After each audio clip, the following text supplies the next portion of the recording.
She had always dreamed of living somewhere peaceful, a place where mornings were calm, and the world felt quiet and safe. When she first drove into the neighborhood by the lake, she felt a strange kind of relief. The sun reflected off the water in soft golden waves. The trees along the streets were tall and full, their leaves whispering with the gentle wind. She parked her car in front of the small house she had bought, and for a moment she just stood there, breathing in the fresh air, feeling a smile creep onto her face. It seemed perfect. The kind of place where neighbors waved at each other, where kids played outside, and where the sound of water and birds made life feel slow and easy as she carried boxes into the house. She noticed other people working in their gardens or taking leisurely walks. A couple waved from across the street, and she waved back, feeling that warm, unspoken welcome. The house was small but cozy, with a little yard that led directly to the lake. She had imagined herself sitting there in the evenings, maybe reading a book or just listening to the water. It was the kind of calm she had always wanted, far from the noise and stress of the city. The first night, she opened the windows and listened to the gentle lapping of the lake. She felt at peace, thinking she had finally found her place. The next morning, she stepped outside early, enjoying the light mist that hovered over the water. Birds darted across the lake, and she could hear the distant sound of oars from someone rowing a small boat. Everything felt alive but calm at the same time. She started unpacking boxes in the yard, placing plants along the porch, arranging a few chairs, and trying to make the small space feel like her own. She felt proud of the house and excited about her future there. This was her home, she reminded herself. No one could take away that feeling. It wasn't long before she received her first letter from the Homeowners Association. At first, it seemed ordinary, a welcome letter, some reminders about trash collection and local regulations. She read it carefully but didn't think much of it. The rules seemed fair enough, standard guidelines to keep the neighborhood looking nice. She smiled to herself, thinking that a little organization was okay. Everyone wanted a clean, quiet neighborhood, and she didn't mind following some simple rules. She put the letter on the kitchen counter and went back to her unpacking. But soon, more letters came. Each one was slightly more specific, slightly more intrusive. One mentioned the height of her garden plants. Another criticized the type of flowers she had chosen. She was told she couldn't paint the front door the color she wanted, and even her choice of mailbox was questioned. At first, she thought it was a misunderstanding. She tried to follow the instructions, hoping to avoid any trouble. She changed the flowers, repainted the door, and tried to comply, thinking that if she was careful, the HOA would leave her alone. Even though she tried to follow the rules, something about them felt unfair. The letters were polite but firm, each one reminding her that the HOA had the final say. She noticed how some neighbors seemed tense during conversations about the rules, exchanging worried looks or sighs. She wondered if everyone felt like she did, trapped in a place that was supposed to be peaceful but suddenly felt full of restrictions. She started to feel a small knot of frustration in her stomach. How could a place that looked so free and beautiful make her feel so restricted? One afternoon, she decided to take a walk by the lake to clear her mind. The water glistened under the sun, and the air smelled faintly of pine and fresh grass. She watched as a small family in a boat waved at her from across the water. Children laughed on the far shore, chasing each other near the reeds. It was exactly the kind of scene she had imagined when she bought the house. She wanted to believe that the letters were just small annoyances, minor interruptions, in a life that was mostly calm and happy. But deep down, she knew it wasn't just a small annoyance anymore. The next week, she was called to a meeting by the HOA. A small group of neighbors had gathered in the community room. She joined them nervously. She was greeted with polite smiles, but there was an underlying tension she couldn't ignore. The HOA president spoke about rules, community standards, and the importance of maintaining property values. At first, her heart raced as she listened. She wanted to speak up, but the words stuck in her throat. She nodded politely, trying to appear agreeable, but she could feel her frustration simmering beneath the surface. Over the following days, more incidents happened. One morning, she walked out to find a notice pinned to her mailbox. It said her dock, a small wooden platform she had built at the edge of the water, violated HOA guidelines. She froze for a moment, staring at the words. The dock wasn't large or fancy. It was simple, made to enjoy the lake safely. How could this be a problem? She tried to reason with herself. Maybe she had overlooked something. Maybe there was a rule she didn't fully understand. But as she reread the notice, the words seemed rigid and uncompromising. The HOA insisted it had to be removed immediately. She felt a wave of anger, mixed with disbelief. How could something she built on her own property, something that connected her to the lake she loved, be forbidden? She wanted to argue, to explain, to make them understand. But the letter made it clear that any delay could result in fines or penalties. She walked down to the lake, standing on the edge of her property and looking at the small dock. It was just wood and nails, yet it had become the center of a conflict she hadn't anticipated. She ran her hand over the surface, imagining sitting there with a cup of coffee in the morning, listening to the water. And now, the very thing that brought her peace had become a source of stress.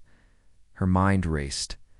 She had spent years dreaming about this life, saving money to move somewhere quiet, somewhere she could feel free.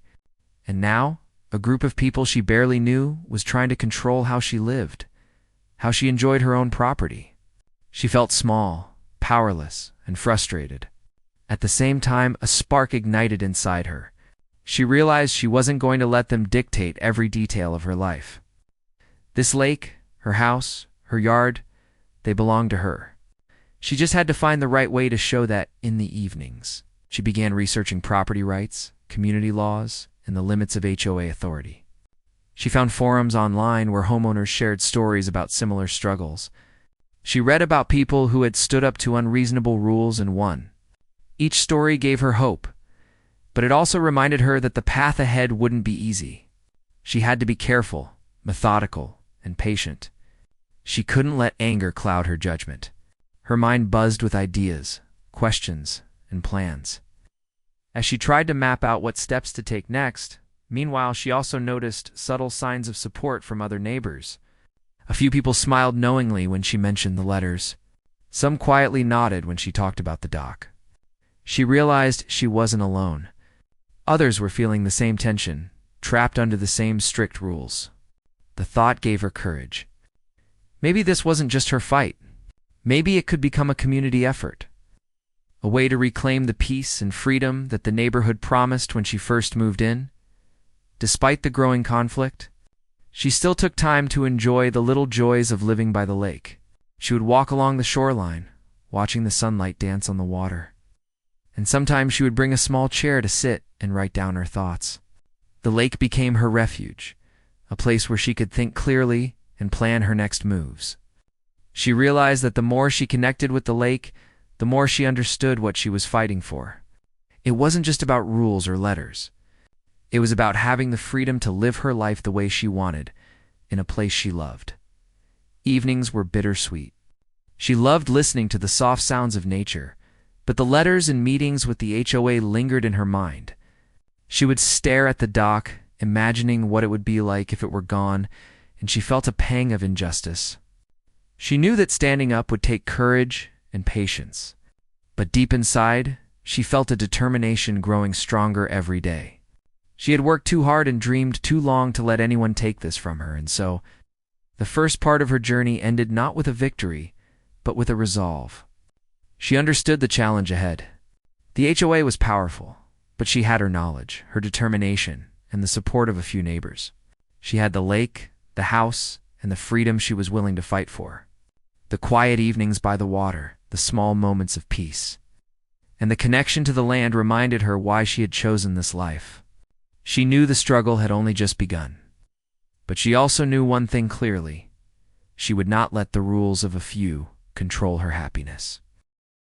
The sun set over the lake, painting the water in shades of pink and orange.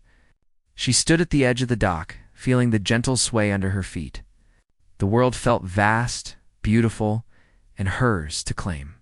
The journey ahead would be difficult, but in that moment, she felt a sense of hope. This was just the beginning. She had found her home, and she had found her courage. And soon, she would learn just how far she was willing to go to protect it. After the first few weeks of living in the neighborhood, The tension with the HOA started to weigh on her more and more. The dock notice had shaken her confidence at first, but now she realized that ignoring the problem would only make things worse. Every morning, she woke up with a small knot in her stomach, wondering what letter or complaint might appear next. She tried to carry on with her daily life, watering plants, unpacking boxes, and taking walks along the lake, but there was always a background noise of worry she couldn't shake. One morning, as she stepped out to water her flowers, she noticed a neighbor across the street staring at her yard. He didn't wave, didn't smile, he just watched. She felt a flash of unease. She reminded herself that everyone had their quirks, but deep down, she sensed that the HOA had created an environment where people felt like they were always being watched. It was exhausting, this constant feeling that every move she made could be criticized or punished. She shook her head and turned back toward the house, trying to focus on something positive. But her thoughts kept drifting back to the dock. The next HOA meeting was scheduled for a Thursday evening, and she decided she had to go. She didn't know what she would say or if anyone would even listen, but she needed to be present. When she arrived, the room was filled with neighbors chatting quietly in small groups. The atmosphere was polite but tense. She could sense that others, like her, were there because they felt they had no choice. The meeting began with the HOA president reading a long list of rules and reminders. She tried to follow along, but her mind kept wandering to the dock notice and all the letters she had received. When it was her turn to speak, she felt her hands shake slightly. She explained that she had built a small dock on her property to enjoy the lake, and that she didn't believe it violated any local rules. She tried to speak calmly, clearly, and politely. But the president interrupted her several times, insisting that the rules were clear and non-negotiable. Her heart sank. The board members seemed more interested in maintaining control than understanding the residents' perspectives. She realized that this wasn't going to be easy. They weren't just enforcing rules, they were enforcing authority, and they didn't like to be questioned. Leaving the meeting, she felt a mixture of frustration and determination. She knew she needed to do something more than just argue politely. She started spending hours researching property laws and HOA regulations online. She read through local codes, old property deeds, and even historical maps of the neighborhood. Slowly, she began to realize that the lake was technically accessible to all property owners along its edge. The HOA might control some aspects of the neighborhood, but they didn't actually have the legal right to limit her access to the water. This knowledge gave her a small but powerful spark of hope. She wasn't powerless after all. Over the next few days, she began quietly asking neighbors about their experiences with the HOA. She found that many people had similar frustrations but had been too intimidated to speak up. One neighbor whispered to her that he had been fined for a small fence. Another admitted that he had removed a flower bed because he didn't want trouble. Their stories painted a clear picture. The HOA thrived on fear, on keeping people silent and compliant. She realized that if she wanted to reclaim her peace and her dock, she would have to be strategic. Anger alone wouldn't win this battle. Knowledge, patience, and planning would. She started documenting everything. She took photographs of the dock, of the property lines, and of areas around the lake that were clearly accessible to other homeowners. She saved every letter, every notice, and every email from the HOA. She even recorded the dates she had built the dock and the steps she had taken to ensure it was safe and reasonable. Each small piece of evidence became part of a growing collection that she hoped would help her make her case. Every evening, she sat at her kitchen table, organizing the documents and making notes about what she had learned. It was time-consuming, but she felt stronger with each step. At the same time, she began to notice subtle acts of support from neighbors. One neighbor smiled when she mentioned the dock. Another nodded in quiet agreement when she spoke about the letters. She realized she wasn't alone, that others shared her frustration, but had been too afraid to speak up. This realization strengthened her resolve. She started imagining the possibility of not just defending her own rights, but creating a community where homeowners could enjoy their properties freely, without fear of unnecessary interference. The idea felt ambitious, almost impossible, but for the first time, she felt a sense of purpose beyond her own frustration. Her evenings by the lake became more than a quiet retreat, they became planning sessions. She would sit on her dock, feeling the water lap gently beneath her, and think about her next steps. She made lists of questions to ask the HOA, points to raise at the next meeting, and potential allies among her neighbors. She imagined scenarios in which she presented her case clearly, legally, and firmly. She practiced speaking out loud, rehearsing the words she would need to be strong without sounding aggressive. The lake, which had once been a simple place of relaxation, had now become the center of her strategy, a place where she could think and plan without interruption. One day, she decided to take her research a step further. She contacted a local attorney, someone who specialized in property disputes and HOA conflicts. The attorney listened carefully as she explained the situation. After reviewing the documents and photographs she had collected, the lawyer confirmed what she had suspected. The HOA did not have the legal right to force her to remove her dock. They could issue fines and complaints, but those could be contested in court or through mediation. This confirmation felt like a small victory, a validation that her efforts were not in vain. She felt a surge of confidence. Knowing that the law was on her side, with this newfound knowledge, she began to think about her approach carefully. She didn't want to escalate the situation recklessly, but she also couldn't allow the HOA to continue imposing unreasonable rules. She started drafting letters, politely but firmly challenging their notices. She cited property laws, included photographs, and documented the steps she had taken. Each letter was a small act of resistance, a way to assert her rights without provoking unnecessary conflict. She felt empowered, realizing that she had moved from a place of frustration and fear to a position of knowledge and action. The neighborhood continued to feel tense, but she began noticing subtle changes. Some neighbors watched her with curiosity rather than judgment, whispering questions about the dock and the letters. Others started asking for advice about their own disputes with the HOA. She realized that her actions might inspire others, that her determination could ripple through the community. This thought filled her with cautious optimism. Maybe this wasn't just about her dock or her house anymore. It was about reclaiming a sense of fairness and freedom for everyone who had been intimidated. Meanwhile, the HOA continued its efforts. More letters arrived, sometimes late at night, reminding her of fines and regulations. At first, these letters made her anxious, but now she approached them differently.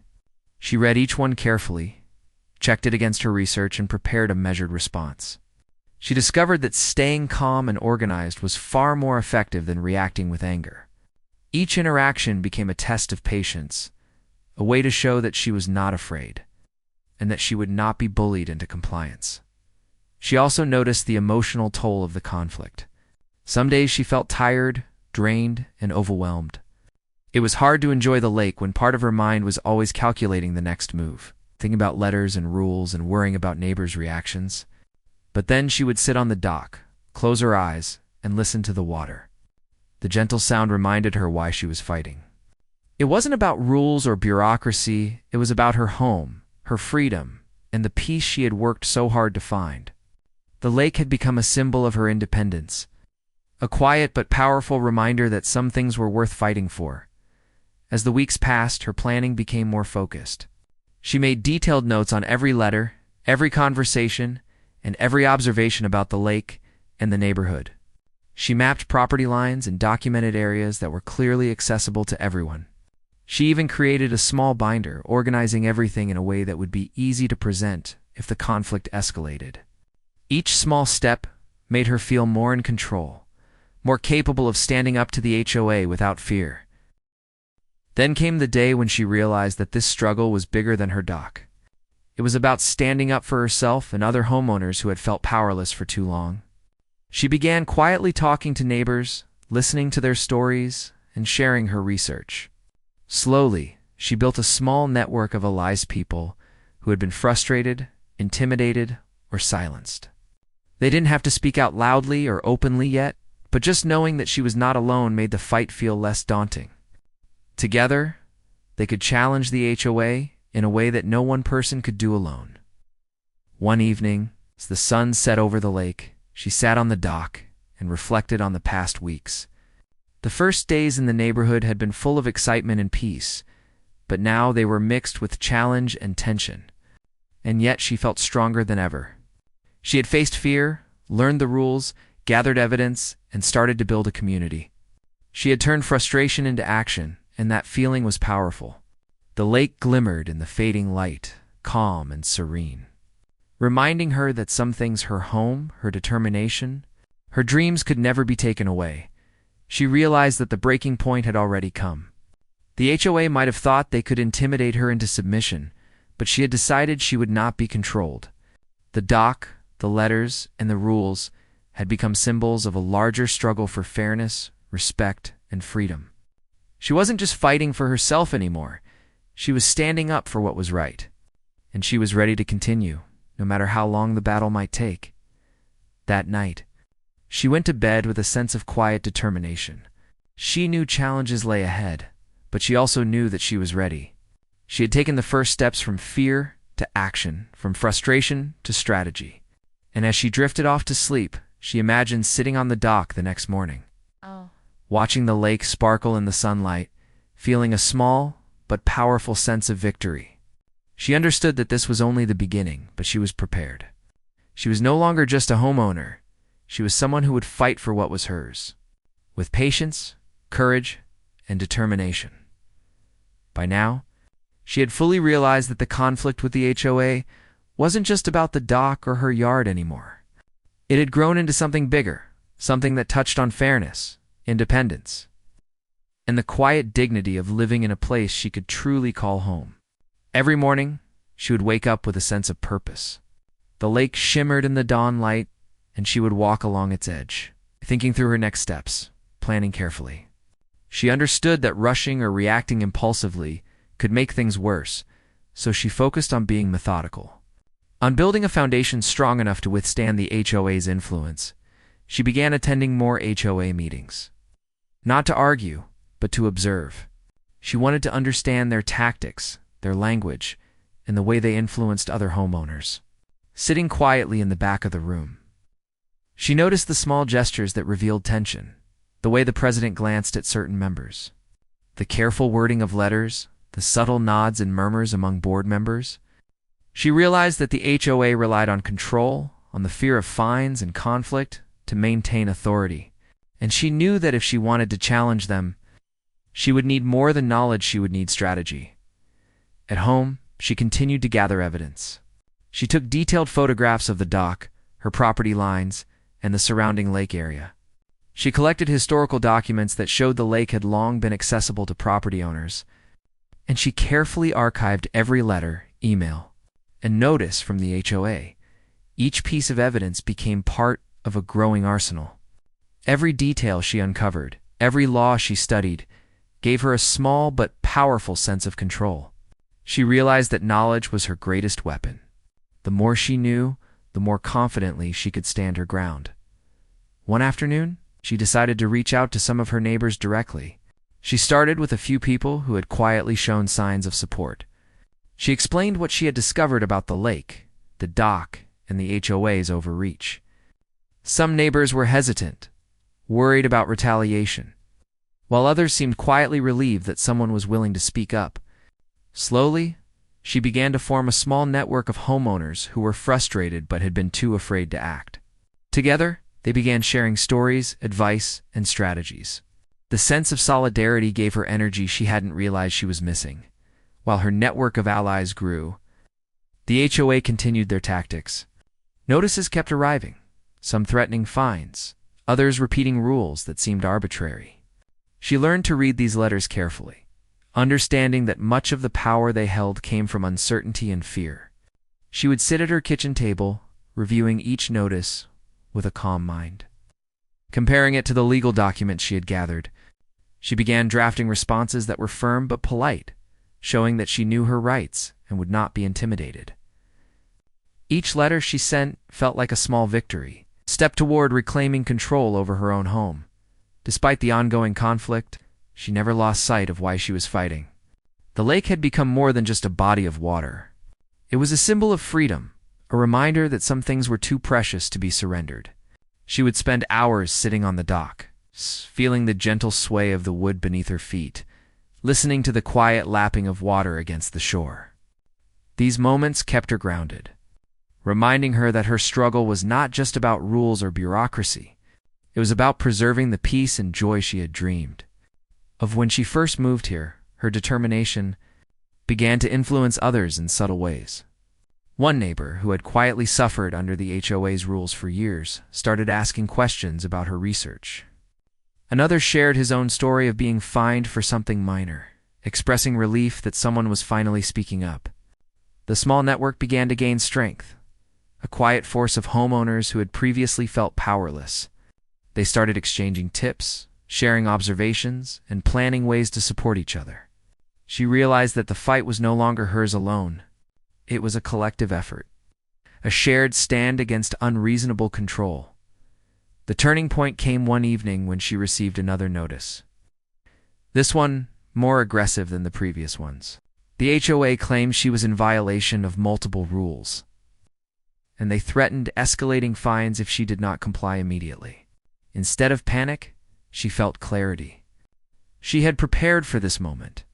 She gathered her documentation, reviewed her evidence, and prepared a detailed response that challenged each point. She cited local property laws, included photographs, and attached copies of historical documents proving the lake's accessibility. For the first time, she felt that the balance of power had shifted, even slightly. In her favor, as she mailed her response, she felt a sense of relief. She knew the HOA might push back, but she also knew she was no longer intimidated. She had taken the first steps toward asserting her rights formally, using facts and evidence rather than anger or emotion. The process was slow, sometimes exhausting, but she understood that patience and preparation were more powerful than fear or confrontation. She began to imagine the possibility of a future where homeowners could enjoy the lake freely, without constant oversight or unnecessary rules. The network of neighbors began to grow bolder as well.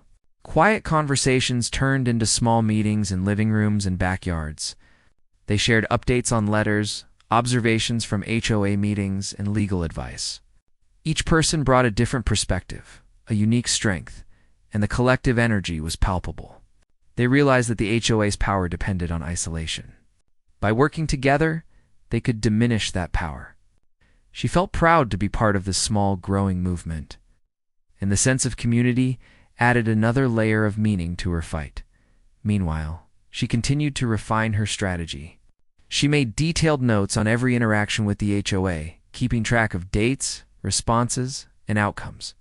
She prepared questions for upcoming meetings, practicing the language she would use to remain calm, confident, and factual. She even started visualizing potential outcomes, planning for both victories and setbacks. The preparation gave her a sense of control, reducing the stress that had once threatened to overwhelm her. She knew that the journey would be long, but she also knew that deliberate, careful action was the only way to succeed. One day, while walking along the lake, she noticed a small group of neighbors sitting together, quietly discussing something. She approached, and they welcomed her warmly. They shared their experiences, asking for advice and offering support. She realized that the fight against the HOA was slowly becoming a shared effort, a community-wide assertion of rights and fairness. The lake, once a symbol of personal peace, had become a focal point for unity. Together, they began to plan ways to reclaim control, not only for themselves, but for the neighborhood as a whole. Her confidence continued to grow. She no longer felt intimidated by letters or meetings. Instead, she approached each challenge with careful thought, backed by research, evidence, and a growing support network. She realized that the struggle was teaching her patience, resilience, and the power of preparation. She learned to separate emotion from strategy, to focus on facts and process rather than fear or frustration. The lake remained a constant reminder of why she was fighting, grounding her in the quiet beauty that had drawn her to the neighborhood in the first place. During this time, the HOA began to notice that she was no longer a passive target. They sent letters that were more formal, sometimes referencing legal clauses, sometimes using language meant to intimidate. But she was ready. She responded with carefully worded letters, citing laws, presenting evidence, and calmly challenging their authority. She began to see small cracks in their confidence, subtle signs that her preparation and knowledge were making them hesitate. She understood that standing firm, with patience and clarity, could be more powerful than confrontation or anger. The network of neighbors grew closer. They began to strategize about attending meetings together, presenting a united front, and supporting one another in discussions with the HOA quietly. They shared advice on how to respond to letters and what evidence to collect. Each small victory, each small act of preparation, added to their collective confidence. They began to realize that they could not only defend their individual rights, but also influence the neighborhood's culture, fostering a sense of fairness and respect that had been missing, even as the conflict intensified. She never lost sight of her own peace. She continued to spend hours on the dock, letting the water's gentle motion calm her mind. She took walks along the lake, observing wildlife, listening to the sounds of nature, and remembering why she had chosen this life. These moments were essential, reminding her that the fight wasn't just about rules, it was about preserving the joy, beauty, and freedom of living in a place she loved. They kept her grounded, giving her strength to face each new challenge with patience and determination. The breakthrough came when she realized that the key to winning wasn't confrontation, it was documentation, preparation, and unity. By carefully recording every interaction, collecting evidence, and building alliances with neighbors, she had created a foundation that the HOA could not easily undermine. She understood that the power of knowledge, combined with a sense of community, could outweigh the HOA's authority. This realization filled her with quiet satisfaction and renewed energy. As the days passed, she began drafting a comprehensive plan. She would continue attending meetings, submitting formal responses, and documenting everything. She would support neighbors in their own disputes, creating a united front that the HOA could not ignore. And she would continue enjoying the lake, reclaiming small moments of peace and freedom that reminded her why this fight was worth every ounce of effort. By the end of this period, she felt a profound sense of purpose. The conflict with the HOA had transformed her life, teaching her patience, resilience, and the importance of standing up for what was right. The lake, once a simple place of personal peace, had become a symbol of freedom and community. She understood that the journey ahead would be long and challenging, but she was no longer afraid. She had knowledge, allies, and determination. And she knew, deep in her heart, that she was ready to continue the fight, no matter how difficult it might become. The sun set over the lake, painting the water in shades of gold and pink. She sat on her dock, watching the gentle ripples, feeling the quiet strength of the water beneath her. She reflected on how far she had come from frustration and fear to preparation and quiet confidence. She understood that the battle with the HOA was far from over, but she also knew that she was no longer alone. She had found allies, knowledge, and inner strength. And in that moment, she felt a small but powerful sense of hope. The lake was hers to enjoy. Her home was hers to protect. And she was ready to face whatever came next. The mornings by the lake had become her favorite part of the day. The world felt quieter, more peaceful, before the bustle of life set in. Yet every calm morning reminded her of the challenge waiting just beyond her property lines, the HOA, their rules. Letters and subtle threats had grown increasingly aggressive over the past months. But she refused to be intimidated. She had learned that calmness, patience, and careful planning were stronger than fear. The lake reflected not only the rising sun, but also her growing determination. Each ripple seemed to whisper encouragement, reminding her that some battles were worth the effort. By this time, she had built a strong understanding of her rights. Every notice she received was no longer a source of panic, but a prompt to act strategically. She would review the letters carefully, note inconsistencies, and prepare precise responses. Her documentation had grown into a large, organized binder filled with photographs, maps, old property records, and correspondence. She had mapped out property lines and access points to the lake, ensuring that she had undeniable evidence of her rights. Each piece of information was another shield against the HOA's attempts to intimidate her. She no longer felt powerless. She felt prepared. Her neighbors began to notice the shift in her approach. A few of them, who had been quietly frustrated for years, started asking questions and seeking guidance. Some were hesitant, worried about retaliation, while others were eager to learn how to stand their ground. She quietly shared her research, explaining the property laws and the historical access rights to the lake. Slowly, she began to form a small coalition and network of homeowners who understood the situation and were ready to act together. This solidarity became her strength, as she realized that change was more achievable when people worked as a group rather than alone. The HOAs, meanwhile, did not slow down. Notices demanding compliance continued to arrive. Some letters were threatening, others used vague language that seemed intentionally confusing. But she had grown accustomed to this strategy. She responded calmly and factually, using her research and documentation to challenge their claims. Every interaction became a test of patience and strategy. She learned to anticipate their arguments and prepare responses in advance. Each letter sent, each point challenged, felt like a small victory, a step closer to reclaiming control of her property and access to the lake. One day, she decided it was time to make a stronger stand. She scheduled a formal meeting with the HOA, requesting a chance to present her evidence and challenge the notices in person. She spent days preparing, reviewing every document, practicing her speech, and anticipating possible arguments. She wanted to remain calm but assertive, factual but firm. For hours she sat by the lake, letting the gentle motion of the water clear her mind and focus her thoughts. The dock beneath her feet had once been a symbol of quiet enjoyment. Now, it was a symbol of her resolve, a place where she could gather strength before confronting the challenge ahead. When the day of the meeting arrived, she felt a mix of nerves and determination. The room was filled with familiar faces, the HOA board members, some neighbors, and a few supportive homeowners she had quietly recruited. She began by presenting her documentation, carefully laying out property laws, historical records, and photographs that clearly showed her rights to the dock and access to the lake. Her voice was steady, and her tone was polite yet firm. The room was silent, all eyes fixed on her. For the first time, she sensed that the HOA was not entirely confident in their position.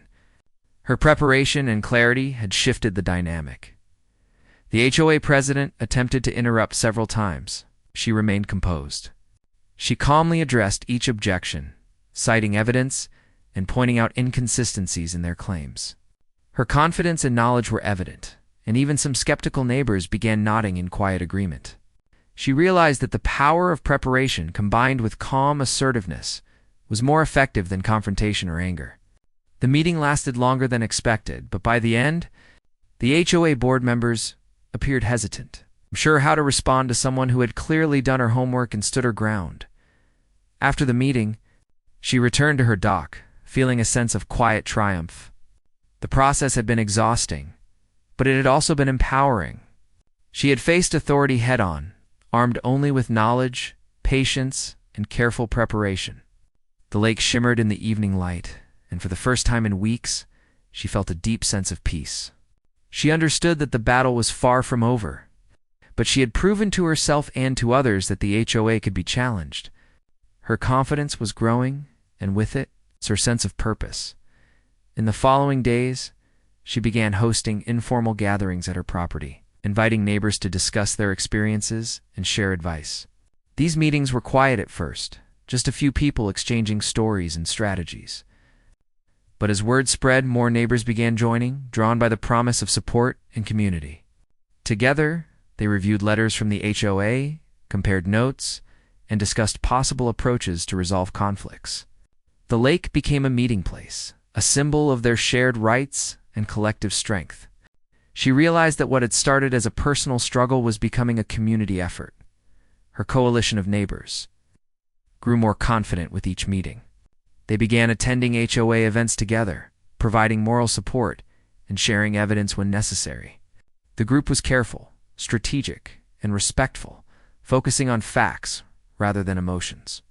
Each small victory, each instance where the HOA hesitated or reconsidered a rule, reinforced their belief that collective action and preparation were powerful tools. She felt proud to be at the center of this movement. quietly leading by example and showing that standing up for one's rights did not require aggression or confrontation. The HOA continued to send letters, but she had developed a system for handling them efficiently. She would review each notice, consult her binder, and draft a measured response. Her attention to detail and calm approach began to create cracks in the HOA's confidence. She noticed subtle changes in their behavior, less aggressive language, more cautious statements, and occasional pauses during meetings. It became clear that her strategy of preparation, evidence, and calm assertiveness was working. She understood that the fight was not just about winning one argument, but about changing the dynamic entirely. As the weeks went by, she continued to enjoy quiet moments by the lake. She would sit on her dock, feeling the gentle sway beneath her, watching the sunlight glimmer on the water. These moments reminded her why she was fighting and gave her the mental clarity to continue planning. She realized that maintaining her own peace was just as important as challenging the HOA. The lake had become more than a symbol of property. It was a source of strength, a reminder of the freedom and joy that motivated her every action. One afternoon, a neighbor approached her with a question about a notice they had received. She listened carefully, offered advice based on her research, and suggested a course of action. The neighbor left with a sense of relief and gratitude, and she felt a quiet satisfaction in helping someone else navigate the challenges she had faced. Slowly, she began to see the ripple effect of her actions. By standing up for herself, she was inspiring others to reclaim their own sense of control. The lake, once a private sanctuary, had become a place of empowerment and community. Her confidence continued to grow, but she remained vigilant. The HOA could still attempt new tactics, and she knew that patience and careful planning would be essential. She continued attending meetings, reviewing letters, and consulting with her neighbors. Each interaction, each small victory, reinforced her understanding that authority could be challenged with preparation, knowledge, and calm persistence. She had transformed from someone intimidated by rules into someone capable of influencing outcomes and inspiring others. The coalition of neighbors began to discuss longer-term strategies. They explored legal options, potential mediation, and ways to present a united front in future meetings. They shared resources, coordinated their responses, and supported each other emotionally. The lake became a symbol of unity, a gathering place where ideas could be exchanged freely and plans could be made. She realized that by helping others assert their rights, she was strengthening not only her own position, but the position of the entire community. As the months passed, small victories began to accumulate. The HOA backed down on certain demands, allowed access to previously restricted areas, and began to approach interactions with more caution. Each success reinforced her belief that strategic action, grounded in evidence and collaboration, could overcome intimidation and fear. She continued to document everything, ensuring that her progress was recorded and that future conflicts could be addressed effectively. The lake, once a simple place of enjoyment, had become a symbol of empowerment, community, and resilience. Despite the progress, she remained mindful of the emotional toll the conflict had taken. Some days were exhausting, filled with letters, meetings, and strategic planning. Yet, she found balance by returning to the lake, walking along the shore, and observing the quiet beauty of the water. These moments reminded her why she was fighting and helped her maintain focus and clarity. She understood that true strength came not only from preparation and strategy, but also from preserving her own peace and well-being by the end of this period. She had transformed both her relationship with the HOA and her role in the neighborhood. She had moved from frustration and fear to confidence and influence. She had built a network of allies, developed a comprehensive understanding of her rights, and demonstrated that calm, informed action could challenge authority effectively. The lake, once a symbol of personal enjoyment, had become a central part of a collective movement toward fairness and respect as the sun set over the lake one evening. She sat on her dock, watching the water shimmer in gold and pink hues. She reflected on how far she had come from feeling powerless and intimidated to becoming a quiet force of change. The HOA was still present, still watching, But she no longer felt fear. She had knowledge, allies, and determination. The lake was hers to enjoy. Her home was hers to protect. And she had shown that standing up for one's rights could inspire a community. In that quiet moment, she felt a sense of readiness for what lay ahead. The next steps would be challenging, but she was prepared. She had faced authority, built strength, and created a support network. She understood that victory would not come overnight, but she had learned the power of patience, preparation, and perseverance. The lake reflected the sky, calm and enduring, and she felt a profound connection to the place she had chosen to call home. The fight was far from over, but she was ready to continue, confident in her ability to navigate whatever challenges lay ahead.